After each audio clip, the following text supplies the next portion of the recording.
Chapter 19. Gideon seeks to slay King Noah. The Lamanites invade the land.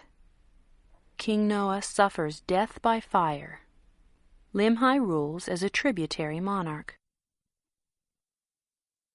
And it came to pass that the army of the king returned, having searched in vain for the people of the Lord. And now, behold, the forces of the king were small, having been reduced, and there began to be a division among the remainder of the people. And the lesser part began to breathe out threatenings against the king, and there began to be a great contention among them. And now there was a man among them whose name was Gideon, and he being a strong man, and an enemy to the king, therefore he drew his sword, and swore in his wrath that he would slay the king. And it came to pass that he fought with the king. And when the king saw that he was about to overpower him, he fled and ran and got upon the tower which was near the temple. And Gideon pursued after him, and was about to get upon the tower to slay the king. And the king cast his eyes round about towards the land of Shemlon, and behold, the army of the Lamanites were within the borders of the land. And now the king cried out in the anguish of his soul, saying, Gideon, spare me, for the Lamanites are upon us, and they will destroy us. Yea, they will destroy my people. And now the king was not so much concerned about his people as he was about his own life.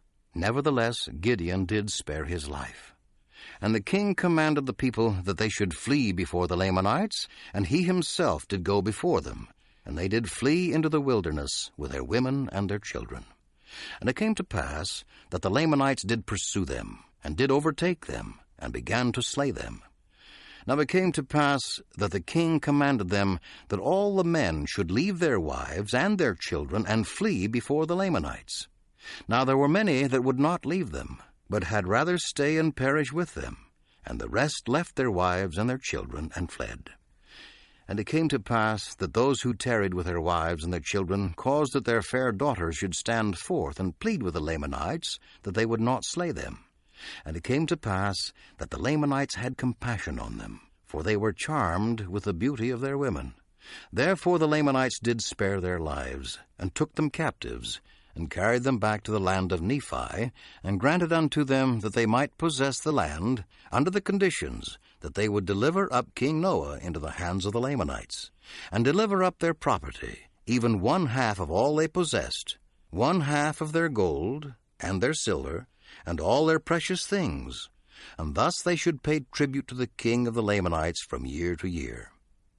And now there was one of the sons of the king among those that were taken captive, whose name was Limhi. And now Limhi was desirous that his father should not be destroyed. Nevertheless, Limhi was not ignorant of the iniquities of his father, he himself being a just man. And it came to pass that Gideon sent men into the wilderness secretly to search for the king and those that were with him.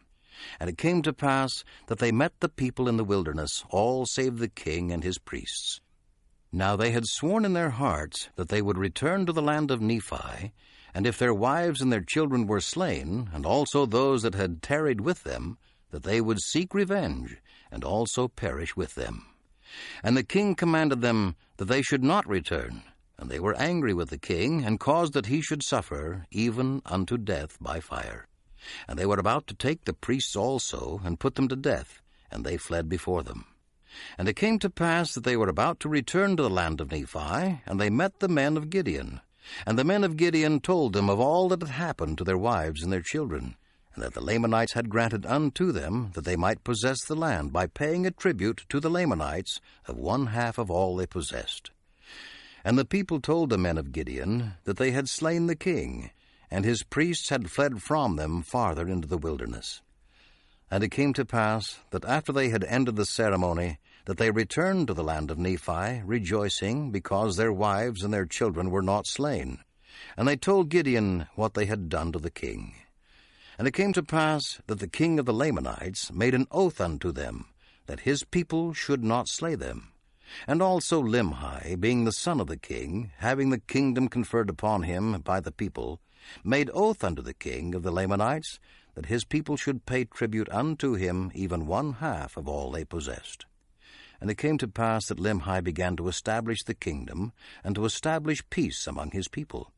And the king of the Lamanites set guards round about the land, that he might keep the people of Limhi in the land, that they might not depart into the wilderness. And he did support his guards out of the tribute which he did receive from the Nephites. And now King Limhi did have continual peace in his kingdom for the space of 2 years, that the Lamanites did not molest them, nor seek to destroy them.